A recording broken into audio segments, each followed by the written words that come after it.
Kami dari kelompok 2 mata kuliah Fakultas Arsitektur. Pada kesempatan ini kami ingin mempresentasikan tugas kami yang berjudul implementasi blockchain untuk sistem pencatatan transaksi sederhana. Kelompok kami terdiri dari saya sendiri, yaitu Asbiah Marsena, saya Restu Basriati, saya Resi Busdianto Majalah, dan saya Muhammad Faisal Azhar. Baik, pertama-tama di sini saya akan menjelaskan tentang proposal topik.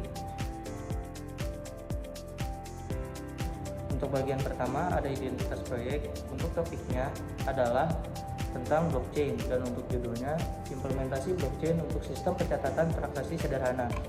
Kemudian ada latar belakang mengapa kami mengangkat topik ini. Saat ini hampir semua pencatatan transaksi sederhana masih menggunakan basis data terpusat atau bahkan manual. Masalah utamanya adalah integritas data. Di sistem konvensional, catatan bisa dengan mudah diubah atau dihapus oleh orang yang punya akses admin tanpa meninggalkan jejak. Disinilah teknologi blockchain hadir sebagai solusi. Dengan sifatnya yang decentralized dan immutable, setiap transaksi yang masuk tidak akan bisa dimanipulasi, sehingga menciptakan sistem yang benar-benar jujur dan transparan. Kemudian, ada 3 masalah utama yang kami soroti dalam proyek ini. Yang pertama, ada rawan manipulasi. Data transaksi sangat mudah dimodifikasi pada sistem terpusat. Yang kedua, ada kurangnya transparansi. Tidak adanya jejak audit yang kuat sehingga sulit memverifikasi keaslian data lama. Yang ketiga, ada ketergantungan otoritas, yaitu jika satu server pusat bermasalah, maka seluruh data transaksi dalam bahaya. Kemudian, ada rencana dan solusi. Sebagai solusi, kami akan membangun sebuah sistem pencatatan transaksi sederhana berbasis blockchain. Untuk fitur utamanya meliputi yang pertama ada pencatatan digital, input transaksi yang mudah digunakan, dan yang kedua ada keamanan blockchain. Setiap data akan dihash dan dihubungkan ke blok sebelumnya agar tidak bisa diubah. Yang ketiga ada immutable reader, yaitu pengguna bisa melihat riwayat transaksi yang permanen dan terverifikasi secara real time. Kemudian metode yang kami gunakan adalah SDLC waterfall, mulai dari analisis kebutuhan hingga pengujian sistem untuk memastikan aplikasi ini berjalan dengan stabil dan aman. Selanjutnya ada studi literatur atau ringkasan literatur yang diambil dari 20 referensi akademik. Jadi referensi yang pertama itu berjudul Motivasi Organisasi dalam Mengadopsi Teknologi Blockchain, suatu tinjauan literatur dan analisis kualitatif. Judul yang kedua itu Penerapan Sertifikat pada Sistem Keamanan Menggunakan Teknologi Blockchain. Yang ketiga, Model Sistem Verifikasi Dokumen Ijazah Digital Berbasis Teknologi Blockchain. Yang keempat, itu Rancang Bangun Aplikasi Donasi Terdesentralisasi Berbasis Blockchain. Yang kelima, itu Solusi Arsitektur Berbasis Blockchain untuk Manajemen Rantai Pasokan yang Transparan. Yang keenam, Implementasi Blockchain untuk Keamanan Sistem Pembayaran Digital dan Optimasi Transaksi Keuangan. Yang ketujuh, itu Implementasi Teknologi Blockchain di Perpustakaan, Peluang, Tantangan, dan Hambatan. Yang ke-8, Penerapan Digitalisasi Blockchain pada perguruan tinggi untuk mendukung Smart University. Yang ke-9, mengintegrasikan teknologi blockchain dalam pendidikan tinggi pada transparansi serta keamanan dalam kredensial akademik. Dan yang ke-10, ada penerapan teknologi blockchain pada sistem informasi akademik untuk meningkatkan keamanan data. Yang ke-11, analisis penggunaan teknologi blockchain dalam meningkatkan keamanan data studi kasus industri keuangan.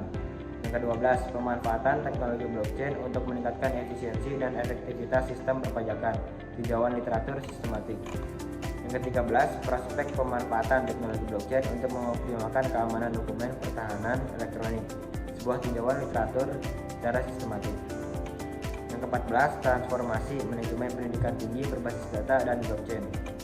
Yang ke-15, penerapan teknologi blockchain dalam sistem informasi akuntansi. Yang ke-16, penerapan sistem penataan hak cipta konten menggunakan blockchain. Yang ke-17, transformasi sistem perpajakan menggunakan teknologi blockchain untuk meningkatkan transparansi dan mengurangi penyimpangan. Yang ke-18, analisis penggunaan blockchain untuk pengelolaan di bidang pendidikan. Yang ke-19, pemodelan sistem pencatatan data akademik sekolah berbasis teknologi blockchain. Yang ke-20, atau yang terakhir, itu penggunaan teknologi blockchain dalam bidang pendidikan. Baik, selanjutnya yaitu konsep dasar teknologi blockchain. Blockchain adalah teknologi penyimpanan data digital yang berbentuk rantai blok yang saling terhubung dan bersifat terdesentralisasi. Setiap blok berisi kumpulan data transaksi yang telah diverifikasi dan diamankan menggunakan kriptografi. Adapun konsep utama blockchain seperti desentralisasi, yaitu data tidak disimpan satu server pusat tetapi tersebar di banyak node. Yang kedua ada transparansi. Semua transaksi dapat dilihat oleh pihak yang memiliki akses ke jaringan. Yang ketiga ada immutability atau tidak dapat diubah. Data yang sudah masuk ke dalam blockchain tidak dapat diubah atau dihapus. Yang keempat ada keamanan atau kriptografi. Data diamankan menggunakan algoritma kriptografi seperti hash dan digital signature. Dalam konteks pencatatan transaksi jual beli, blockchain digunakan untuk memastikan bahwa data transaksi asli dan valid. Kemudian data tidak dapat dimanipulasi, lalu dapat diverifikasi oleh pihak yang berkepentingan. Selanjutnya yaitu cara kerja teknologi blockchain pada implementasi sistem pencatatan transaksi. Yang pertama ada input data. Penjual atau sistem mencatat data transaksi jual beli seperti nama barang, jumlah, harga, tanggal, serta pihak yang terlibat. Yang kedua ada hashing. Data transaksi diproses menggunakan algoritma kriptografi untuk menghasilkan kode unik yang disebut hash. Yang ketiga ada verifikasi atau konsensus. Jaringan node akan memvalidasi apakah data tersebut sah sesuai aturan protokol yang ditetapkan. Yang keempat ada pembentukan blok. Setelah valid, data transaksi akan dikelompokkan bersama transaksi lainnya ke dalam satu blok baru. Yang selanjutnya ada rangkaian atau chaining.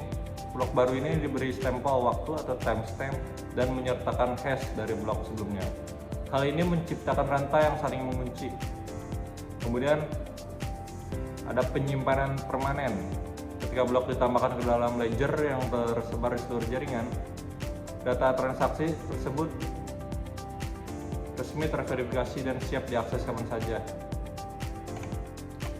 Selanjutnya ada komponen utama blockchain. Blockchain terdiri dari beberapa komponen utama yang saling berkaitan. Yang pertama ada blok. Setiap blok mempunyai unit penyimpanan data yang berisi data atau transaksi, hash, dan previous hash. Yang kedua ada chain atau rantai. Chain adalah blok-blok yang saling terhubung secara berurutan melalui previous hash. Jika satu blok diubah, hashnya berubah dan merusak seluruh rantai setelahnya. Itulah yang membuat blockchain sulit dimanipulasi. Yang ketiga ada node atau simpul. Setiap peserta dalam jaringan blockchain menyimpan salinan lengkap dari seluruh rantai. Tidak ada server pusat, semuanya terdistribusi.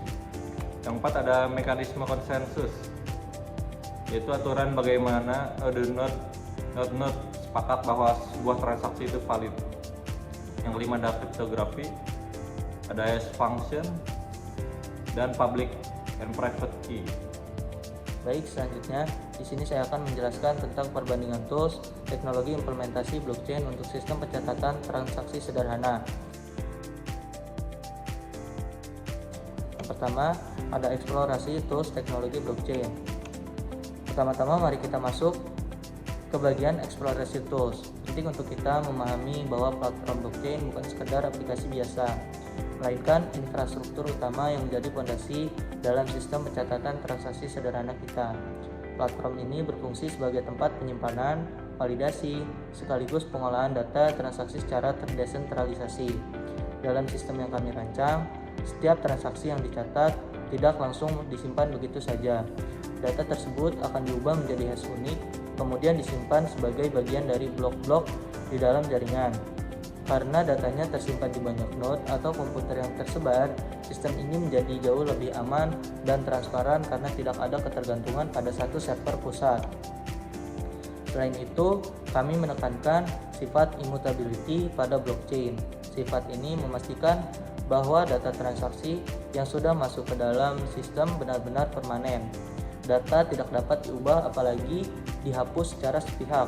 Hal inilah yang menjaga keakuratan dan keaslian data tetap terjaga secara mutlak. Kemudian ada deskripsi tools. Di sini ada dua tools yang menjadi perbandingan, yaitu Ethereum dan Hyperledger Fabric. Yang pertama ada Ethereum, adalah platform blockchain publik yang bersifat terdesentralisasi secara global. Ethereum memungkinkan kita menjalankan aplikasi melalui fitur smart contract. Dalam sistem kami, Ethereum berperan sebagai tempat penyimpanan data transaksi dalam bentuk hash yang sangat aman karena tersebar di jaringan luas. Setiap transaksi akan divalidasi oleh jaringan melalui mekanisme konsensus. Sebagai platform publik, Ethereum memberikan keuntungan berupa transparansi total, yaitu siapa saja bisa melihat dan memverifikasi transaksi tersebut. Hal ini sangat efektif untuk membangun kepercayaan publik terhadap validitas data yang kita miliki. Kemudian ada Hyperledger Fabric. Berbeda dengan Ethereum, platform ini bersifat private yang memang dirancang khusus untuk kebutuhan institusi atau organisasi. Hyperledger menyimpan data secara aman dan terdistribusi, namun tetap berada dalam lingkungan yang terkontrol. Hanya pihak-pihak yang memiliki izin yang bisa mengakses dan mengelola data transaksi ini. Proses validasinya pun dilakukan melalui konsensus antar node yang sudah dirancang. Platform ini juga mendukung smart contract yang kita kenal dengan sebutan chain code untuk otomatisasi proses verifikasi secara aman dan tertutup. Kemudian bagian selanjutnya yaitu perbandingan tools. Lalu bagaimana perbandingan antara keduanya? Jika kita melihat dari aspek transparansi, Ethereum memang mutlak karena sifatnya yang terbuka untuk siapa saja. Namun, keterbukaan ini membawa konsekuensi yang berupa adanya biaya transaksi atau gas fee, serta kecepatan yang relatif lebih lambat karena validasi dilakukan oleh jaringan global yang sangat padat. Sebaliknya, Hyperledger Fabric memberikan kontrol akses yang jauh lebih baik karena bersifat tertutup. Platform ini memiliki performa yang lebih cepat dan jauh lebih efisien karena jaringannya terbatas. Hanya pada pihak terkait saja. Keunggulan lainnya adalah tidak adanya biaya transaksi publik, yang tentu saja menjadi nilai tambah bagi organisasi yang mengutamakan efisiensi operasional. Kemudian selanjutnya ada kesimpulan. Sebagai kesimpulan dari analisis kami, pemilihan platform blockchain ini sangat bergantung pada kebutuhan spesifik penggunanya. Jika sistem yang ingin dibangun sangat mengutamakan transparansi publik dan keterbukaan akses, maka Ethereum adalah pilihan yang paling tepat.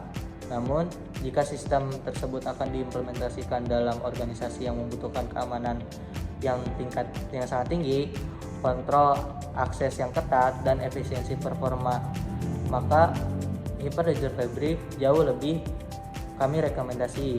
Dengan memahami perbandingan ini, kita bisa memastikan bahwa implementasi teknologi blockchain pada sistem pencatatan transaksi sederhana ini akan berjalan secara optimal dan tepat guna. Oke, selanjutnya yaitu ada studi kasus. Salah satu perusahaan yang paling umum menjadikan contoh penerapan teknologi blockchain adalah IBM. Jadi IBM ini merupakan perusahaan teknologi global yang mengembangkan solusi berbasis blockchain untuk berbagai sektor industri. Permasalahan di perusahaan tersebut yaitu kurangnya transparansi data, yang kedua rentan terhadap manipulasi data, yang ketiga proses pelacakan produk yang lambat, yang keempat proses verifikasi yang tidak efisien. Selanjutnya ada solusi dari permasalahan tersebut yaitu meningkatkan transparansi data dengan blockchain, yang kedua mencegah manipulasi data dengan kriptografi, yang ketiga mempercepat proses pelacakan produk, yang keempat meningkatkan efisiensi verifikasi data. Selanjutnya ada cara kerja dari sistem tersebut yaitu yang pertama input data produk, yang kedua processing data, yang ketiga pencatatan ke blockchain, yang keempat pembaruan data oleh setiap pihak, yang kelima penyimpanan dalam blok terhubung, yang keenam pelacakan produk secara real time. Hasil dan manfaat dari permasalahan dan solusi tersebut yaitu peningkatan transparansi, yang kedua keamanan data terjamin, yang ketiga efisiensi waktu, yang keempat peningkatan kepercayaan konsumen. Selanjutnya ada kaitan dengan sistem pencatatan transaksi sederhana yang kami buat. Yang pertama itu dicatat sebagai data. Setiap transaksi yang terjadi akan dicatat terlebih dahulu sebagai data dalam sistem. Yang kedua diubah menjadi hash. Setelah data dicatat, langkah berikutnya adalah mengubah data tersebut menjadi hash menggunakan algoritma kriptografi seperti SHA 256. Dan yang ketiga itu data disimpan dalam blok. Data yang telah diubah menjadi hash kemudian disimpan dalam sebuah blok. Yang keempat, dihubungkan dengan blok sebelumnya. Setiap blok yang telah terbentuk akan dihubungkan dengan blok sebelumnya menggunakan hash, sehingga membentuk suatu rantai yang disebut blockchain. Baik, selanjutnya di sini saya akan menjelaskan tentang identifikasi masalah. Pertama, identifikasi masalah.